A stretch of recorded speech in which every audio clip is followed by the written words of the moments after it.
The following is a special presentation of Tony Kurre Radio. From hot dogs to cool kitties, this is Darkside of the Pooch. Welcome back to, of course, another fantastic Ross Bridge Animal Hospital Darkside of the Pooch. He's Dr. Stewart on the left-hand side, of course, on Tony Kurre Radio, TKR, not to mention, of course, our wonderful YouTube channel. I'm Tony Kurre. We do this show every single week. It's one of our longest running shows. It's a pet show.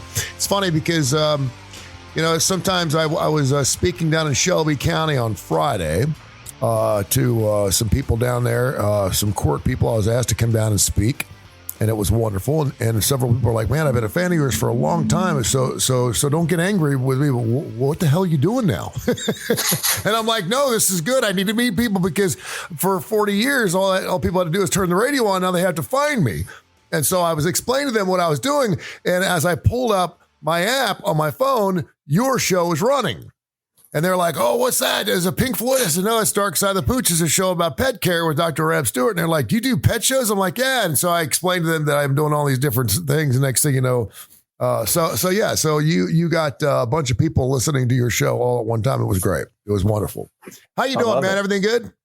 Yeah, everything's great. Good. Everything's good. Show's always brought to you by Sasquatch Toys and Comics. Seth Cosby and his bunch doing fantastic work down there. They opened their store a couple of years ago in October. I guess it'll be October to be 2 years already. Oh, that's crazy. And they're just having a blast with 60s, 70s, and 80s comics. And, of course, toys still open, unopened in the boxes, Lego, Star Wars, you name it. Any kind of toy you're looking for, they will find it for you. Check out Sasquatch Toys and Comics in Homewood. Tell me what's going on in your world. Man, so we are, it's getting warm and people are getting out and, seeing dogs with coughing dogs because dogs are getting out together and playing again and seeing dogs getting bit by stuff and coughing dogs. What you said? Did you say coughing dogs? Yeah. What do you mean coughing dogs? Dogs cough, They're getting it from other dogs? Yeah. When the weather gets nice and everybody goes to dog parks and those dogs are getting nose to nose and they share those viruses and bacteria just like we do. Okay. So this is really interesting because my dog, which is sitting behind me right now, has been incredibly lethargic lately. He's good to go. He wants to get out and run. If there's a cat in the middle of the road, he's spot on. But when I've taken him for a walk lately, I get into my second or third mile and he just doesn't want to walk anymore. What's going on? I told you I took him on like a 7 mile, I guess that would be a hike. And I figure, hell, if I can go, I'm 60 years old. If I can walk 5 miles, my dog certainly could because he's in great shape. But recently, whenever I get about 2 to 3 miles in, he just wants to quit. He looks towards shade. He wants to lay down. He doesn't want to get up. And I'm kind of like, are you okay, buddy? Because this is not like, he's an Australian Shepherd. He likes to go. That could be a lot of different things. Okay. He could just not want to go. He could be hot. Yeah. He could be sore. Probably need to bring him in. Could have cancer. Yeah, probably need to bring him in. Yeah, I just have anything. Yeah. When he does act like that, I usually give him a day off. But dogs are dumb, so he could have just walked 8 miles, and if he hears his chain, he's run to the door. He's ready to go again. You know what I mean? So it's kind of like sometimes we have to treat our dogs like 2-year-olds, so we don't know they don't know what's best for them. Dogs don't exercise like you and I do. We push ourselves. Dogs don't push themselves. When dogs are tired, they're done. They're not doing it for anything other than just the desire to do it. We push through a bunch of stuff. We push through injuries, fatigue, physical fatigue, mental fatigue. Dogs don't do that, man. I can't over-exercise my dog, can I? No. Because they're going to stop when they're they're going to stop when they're done. They're not they're not an 80-year-old man that's going to ride a road bike into a heart attack because he thinks, I'm going to push through this. I'm going to do it. I'm going to get to that 50-mile mark. They don't do that. Yeah. All right. Well, that's good to know because I've never exercised as much as I have with this dog ever in my life. And I enjoy it. My son enjoys it. And so we get a lot of good exercise. We walk about 20 to 30 miles a week. And so I know he loves to go as well. So, hey, before we get into some emails, info@tonykurreradio.net, info@tonykurreradio.net. Fish was up for induction into the Rock and Roll Hall of Fame today. This, of course, being Monday, the 28th. They didn't get in. Mariah Carey didn't get in. Billy Idol didn't get in. Black Crowes, Oasis, Chubby Checker, Bad Company, Joe Cocker, Cyndi Lauper, Outkast, Soundgarden, White Stripes did. Does that mean anything? Does that mean anything to you as a fan? Fish is going to get in. I mean, it's just a matter. When was their first album?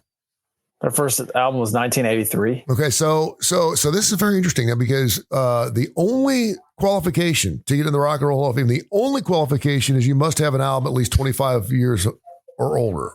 So if you're Blake Shelton and you just came out with your first album in 2001, which you did, he is now able to go in the rock, but it has nothing to do with sales, has nothing to do with chart, nothing. It could be any band, which I like because it leaves it wide open for everybody then. And so Fish has been around since the early 80s, but this was only the first time they've been inducted. This may be one of those things where, the fans have a vote. And they won the fan vote. Yeah. They won the fan vote this year. Yeah, but they did not get in. Well, what really sucks about this is people thought because they won the fan vote, they were automatically getting in. And all it does is gives them a vote, which really is pretty crappy because you had 450,000 people that were trying to get them in and they got like one extra vote. Which, that was kind of I'm not too crazy about how that went down, but. And, Fish is not commercially successful with record sales. They're not. I mean, they're commercially successful with touring, like ticket sales for tours. Yeah. But, like the crazy thing is you look at someone like Warren Zevon, who got in. I guess, but he got in. Like as some weird afterthought or something. He's a musical influencer. Yes. Yeah. Like, what does that even mean? Like, so you're telling me he got in with salt. He got in with Salt and Pepper. Yeah. So I mean, I don't really have like Warren Zevon has. I mean, when you hear a Warren Zevon song, it's him. Yeah. It's him. Like, I mean, he has a very distinct style of writing music, and his music it's like no one else's music. His voice is like no one else's voice. Yeah. And like, he has to get in like under some weird category. Like Fish is never going to get in. Yeah. Fish will get in. And I'll tell you why. And I would bet that if you've ever been to the Rock and Roll Hall of Fame, if you name a band, any band, there's probably something in the hall that has something to do with that band. So for example, Hot Dog. We went through a listing of bands. Bryan Adams, Scorpions, America, BTO, Boston, Phil Collins, Crosby, Stills, Nash Young, John Fogerty, Sammy Hagar, Jethro Tull, Kansas, Meatloaf, Monkees, Motley Crue, Robert Plant. None of them are in. And that's fine because we want to make sure that we don't run out, right? Because I don't know who the hell in the 2000s is going to get in. I couldn't even tell you, like in 2014, it's going to be 2039. I don't know who's going to be getting the Rock because ain't no band in 2014 that I could even tell you could make it in to the Rock and Roll of Fame. You don't think Limp Bizkit's going to get in soon, Tony? I do. Yeah, I do. Yeah, I do. Yeah. But I think there's probably already a jam band part of the Rock and Roll of Fame that I mean, because it's such an intricate and important part of music. Whether it's the Allman Brothers, Grateful Dead, Fish, they probably are part of a jam band section already in the Rock and Roll of Fame. But as far as getting into the ROC, they're in.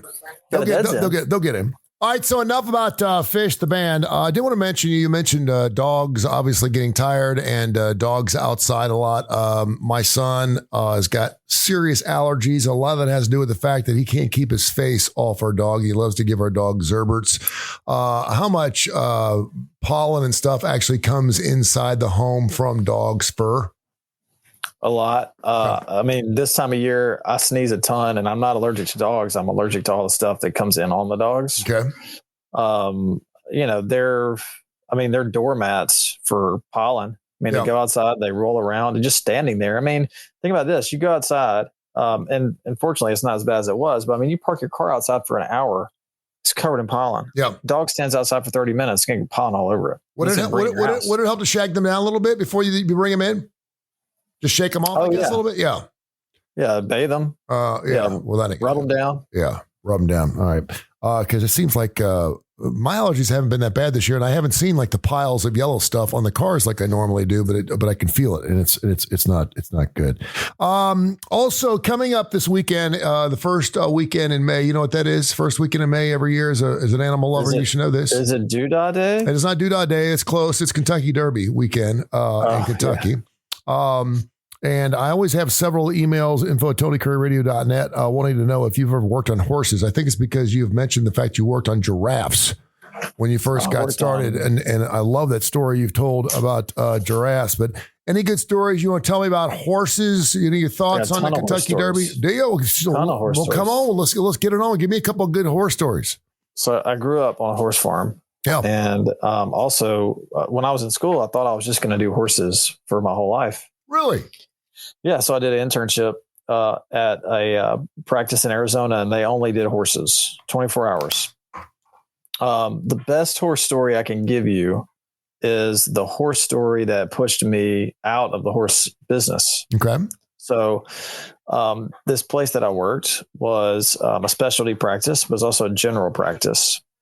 So they did all kind of crazy surgeries. They had internal medicine specialists. We had an ambulatory service that would like go out and, take care of anything that needed to be taken care of. So it was round the clock, and it was my turn to be on call. It was my night.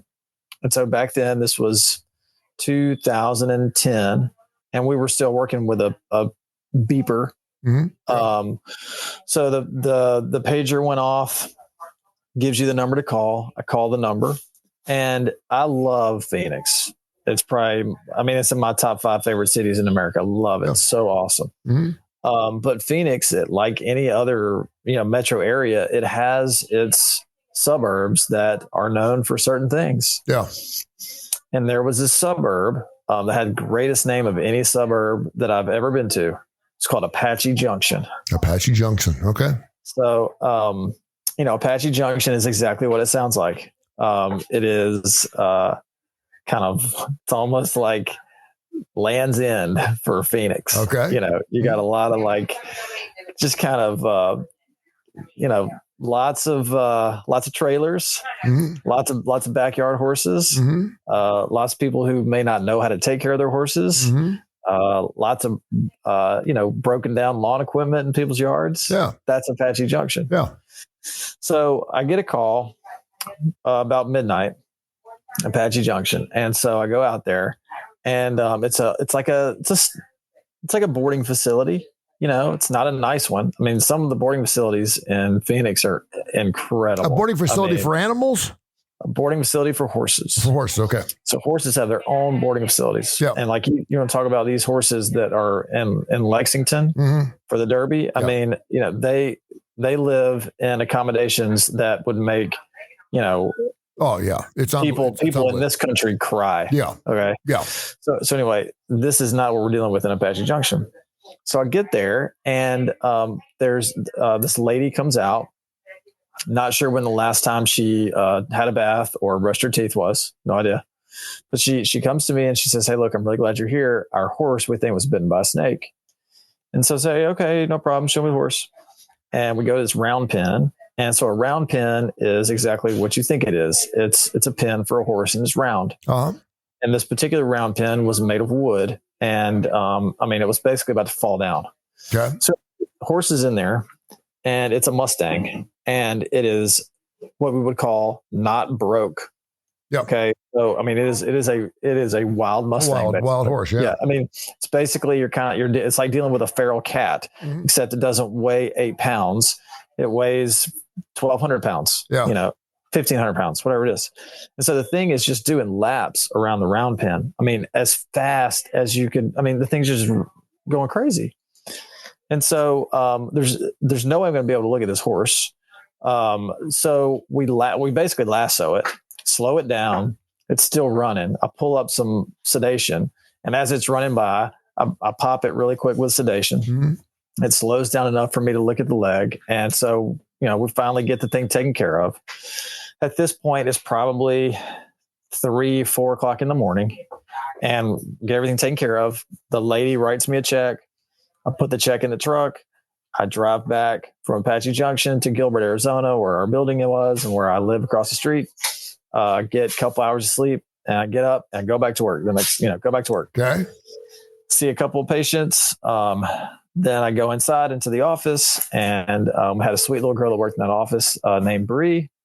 And Bree said, "Hey, Dr. Stewart, that call that you went on to Apache Junction last night?" I said, yeah. She said, oh, the check bounced. So I said, okay. All right. Well, you can file this away. This is the day Dr. Stewart decided never to work on horses again. Yeah. And can you tell me what that amount was? It was about $600. Yeah. And but the thing about it was, I mean, it was a 3-hour call. Yeah. From midnight to 3 a.m. Yeah. And that's just it's a tough way to live. Yeah. To not get paid. When you got the check, did you think for sure it was good, or were you? I mean, man, I was 26 years old, maybe 27, and man, I didn't live. I mean, I guess you could say I was born on third base. I didn't live in a world of bounce checks. Yeah, I didn't know what that was. I didn't know that was even possible to do. Yeah, and a lot of listeners out there are like, "Oh my gosh, this guy's naive as he could be," and I was. Yeah. And I was just like, oh yes, whatever. People don't write bad checks. It doesn't happen. Yeah. And get your stuff back. And then hopefully you can cover it by the time they get the check to but the funny thing I think is really funny is now you go to a bank with a check on that bank, you deposit it and they won't give you your money right away. They hold on to it till the next day. And I'm like, well, that the money's in my account. Then why can't you figure out? I don't know. But anyway, so that's a great horse story I have. Another great horse story that I have is this is the same year of my internship, and so we went out to a pretty nice facility at this point, and this was an ambulatory call during the day, and this was pretty early in my internship, and I was listen, if I ever get in trouble and I'm in the hospital, I don't want a resident working on me. Okay. Yeah. And here's why. So most of the time when you're working on horses, you have to sedate them. Yeah. So we were sedating this horse. I don't even remember what we were doing. And, young Dr. Stewart, has the sedation and horse, so you sedate a horse, if you're going to put it IV, the sedation IV, you put it in their neck right here. Mm-hmm. You put it in their vein right here. And so, somehow, some way, I went through the vein into the carotid artery and sedated the horse through the artery. Well, the problem with that is that blood is going to the brain. Okay. And so when you give this certain sedative tranquilizer in an artery instead of a vein, the horse totally loses its mind and it has a seizure. Oh no. Rears up on its back legs and falls over backwards. It didn't die. Jeez. Unfortunately, it didn't have any serious. Is that common injuries. to do that, to hit a carotid artery instead of a vein? Dude, it would seem like it wouldn't be that difficult to do. Oh, it's so difficult. Is it? So okay. I couldn't do it if I tried. And so the Dr. Gail Leith is the actual real veterinarian. Mm-hmm. I mean, I have graduated and passed my boards, but she's been doing this for, at this point, I don't know, 30 years or whatever. And she looks at me like, You've got to be freaking kidding me. Did you just do that? Did you really just do that? Wow. So, that's something that I'll never forget. But there were some good moments that year too. Some really great surgeries that, were fun. And it's just, it's a lot of work, man. And it's living in the Wild West. Is giving birth, is that something that is relatively easy, difficult, fun, life-changing? Most horses do it most horses do it on their own. Yeah. But sometimes they need help. And I've been involved with that too, where you have to, and that's an emergency, you have to go out there and, you're putting your hands on the foal as it comes out and repositioning it. And, it's wild, man. Can you explain to people, first before, and by the way, Bob Baffert, who's one of the greatest trainers ever, if not the greatest trainer, he had somewhat of you call it a show cause or whatever. The last 3 years, he's not been allowed to race anything at Churchill Downs because he cheated. And one of them was they found some type of unspecified medicinal aspect to one of his horses. He said they were doping. Well, he said it was something that he was actually taking. I don't know how the horse got it, but whatever. And it wasn't anything, as far as I know, that was going to help the performance of the horse. And that's why it was kind of strange. And then there was something else. Anyway, obviously pretty dramatic and serious if you're getting 3 years. And I don't know how often you keep in touch with horses, but obviously, and it's the dirty little secret of how many horses actually lose their lives every single year at horse tracks. And I want to say Churchill Downs, there were 9 or 10 horses just the week of Kentucky Derby that passed away. I may be totally off on that, but I know I read that somewhere. But it's something that happens, and it's kind of like, yeah, it's unfortunate. It does. Can you explain to people why you must put horses down when they suffer injuries? Why can't we just cast it up? Why can't we put it down so the horse can, actually have it like a broken leg? Why do we have to put horses down like that? So the best way I can explain it is, so horses, they have 4 legs. They also just have 4 fingers. So they bear all of their weight on 4 fingers. Yeah. And these horses are, they're 1,800 pounds. They're huge. They're massive horses. So when they break a leg, they don't have anything to stand on. So they can't support. Horses cannot support their entire weight on 3 legs. Okay. If they try to support their entire weight on 3 legs, their other legs are going to break down. So they're not going to recover from a fracture. And so you have to euthanize them. Gotcha. It just seems like, you got this $1 million horse, this beautiful horse, and there'd be some type of way. And obviously horses want to run. They don't want to lay down. It's not like a dog breaking a leg. And it really is amazing because I've been on a Belgian before. Horse. You ever been in a Belgian? Its head is as big as the room I'm in right now. It's an amazing horse. And I've been on one on the side of a mountain, and I'm just sitting there thinking to myself, how is this thing not falling? How is it keeping its balance on the side of this mountain? I was up in Tennessee, and it scared the hell out of me because it's like a Clydesdale times 2. And, it's sitting there, it's icy, and there's waterfalls and stuff. And this horse is walking like it's no big deal. And I just thought it was amazing that a horse can hold that kind of weight on those 4 little stilts, because you're right, man. Those little legs are like this big.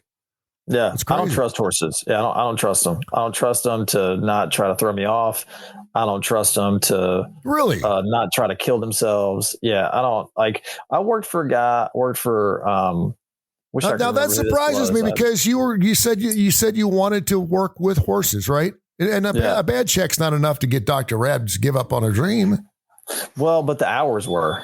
Yeah. Because it wasn't just the bad check. It was the hours. Yeah. Because when I was younger, you just, you don't realize how much goes into it until you actually do it. Yeah. But man, horses will try to kill you, inadvertently and on purpose. Another story. What do you mean they'll try to kill you on purpose? I'm going to tell you. So, first of all, a horse will they will rear back and kick you for no reason at all. None. No reason. There's when you're around horses, they tell you, you ever heard this? Do not walk behind a horse. Oh yeah. Yeah. It's 100% true. It's 100% true. There was a veterinarian, who was, a reproductive specialist. And so the veterinarian, and he was this veterinarian was a friend of the reproductive specialist at Auburn. Yeah. When I was in school there.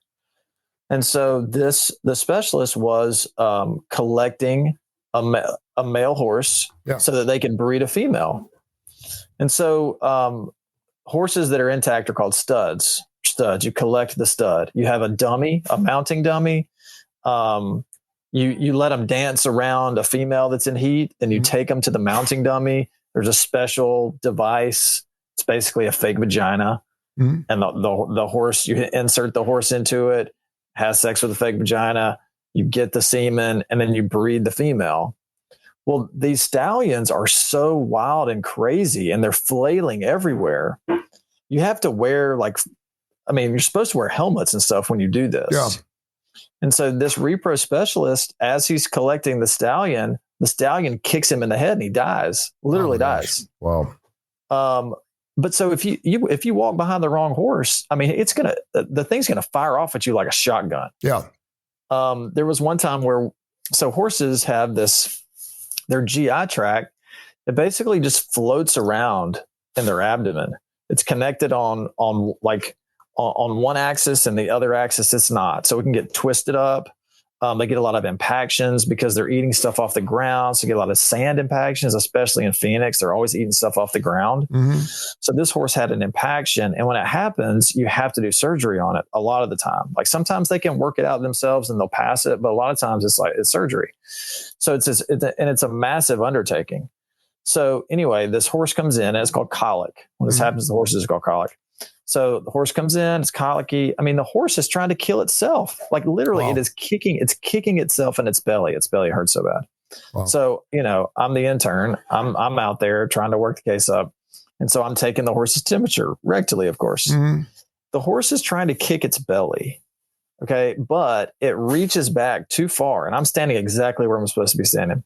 It reaches back too far, kicks me directly in the knee. Oh, and it's so loud. I can't believe my leg didn't break.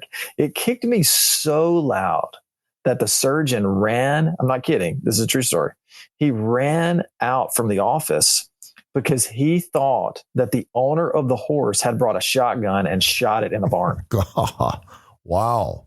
That's how hard the horse kicked me. And it must have kicked you just right that it didn't break your. No, it's incredible. I mean, it's a I I couldn't walk the next day. I had to go to the doctor and get X-rays. I couldn't walk. So anyway, the horse had surgery. I couldn't do the surgery because I couldn't stand up. When the other interns had to do it. So you're kind of painting this story that the horses are mean. I've always been, because my son has done special equestrians. My daughter rode a horse. Now both my kids almost fell off, and when they fell off, they were done. They didn't want to get back on. And I was like, I totally get that. But we've always been told that they were just these peaceful giants and that they're super powerful, but they want to be disciplined and they want to listen to you and they want to please you and do it. You're saying that's a bunch of hooey? So the horses at Special Equestrian, I mean, they're a different kind of horse than what we worked with. Yeah. We're working with horses that are rodeo horses. Yeah. That are, they are hot-blooded. They are fast. They are muscular. They are athletic. And for what reason? Why people in Phoenix? Why would they have a Mustang? Why would they have a wild horse like that? If they can they ride them or what? I mean, what good are they? So okay, there's. I would say this is an oversimplification. Okay, but there are two types of horse owners. There are backyard horse owners, mm-hmm. and there are professional horse owners. Yeah. Okay, so professional horse owners are people that have horses that do a job. Mm-hmm. Okay. They rodeo, they jump, they race, they're people that have high dollar horses. Mm-hmm. And then there's backyard horses. These people go buy a horse for a couple $100 or they get one for free. They don't know how to feed it. They don't know how to take care of it. Yeah. They don't know what to do when it gets sick. They don't want to do anything when it gets sick. So that's what was at Apache Junction. I got you. Mm-hmm. And it's interesting because we've got a lot of horses here in Shelby County. Now, okay, so the horses that are out on 119, yeah, professional. Those are like those people are doing Western or they're hunter jumpers. They're doing jumping. Those are expensive horses. I know my friend Mr. Pizitz. Yes, that Mr. Pizitz used to live right behind me. He had several horses and would put them out. And it was funny because the blue heeler that is now with my ex-wife used to get out of her yard and it would go and run up behind those horses and would bark.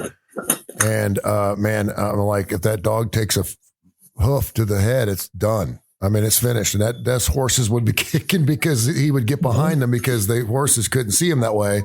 And I was like, it's only a matter of time. Hey, great stuff catching up, talking about some Kentucky Derby. That was a wonderful show. We're going to leave it there. That will do some emails on our next show. And we got a ton of stuff to get into, including, have you ever had, what percentage of animal lovers would you say that are customers of yours euthanize their animals and cremate them? Oh, man. Close to, I would probably say 40%. Okay, but 40%. I got a very interesting story we'll get into next right here on Darkside the Pooch. Brought to you by Sasquatch Toys and Comics. Sasquatch Toys and Comics, they do fantastic work down there. Everything from comics to Legos to Star Wars, Battlestar Galactica. They got figurines. They got it all, and a lot of it's still in unopened in boxes. Evil Knievel stuff, you name it. If they don't have it, they'll find it for you. Check out Sasquatch Toys and Comics down there in Homewood. Thank you, sir, and we'll catch up next week, 208-0301, rossbridgevet.com. Thank you, sir. Thanks, bud. This has been a special presentation of Tony Curry Radio.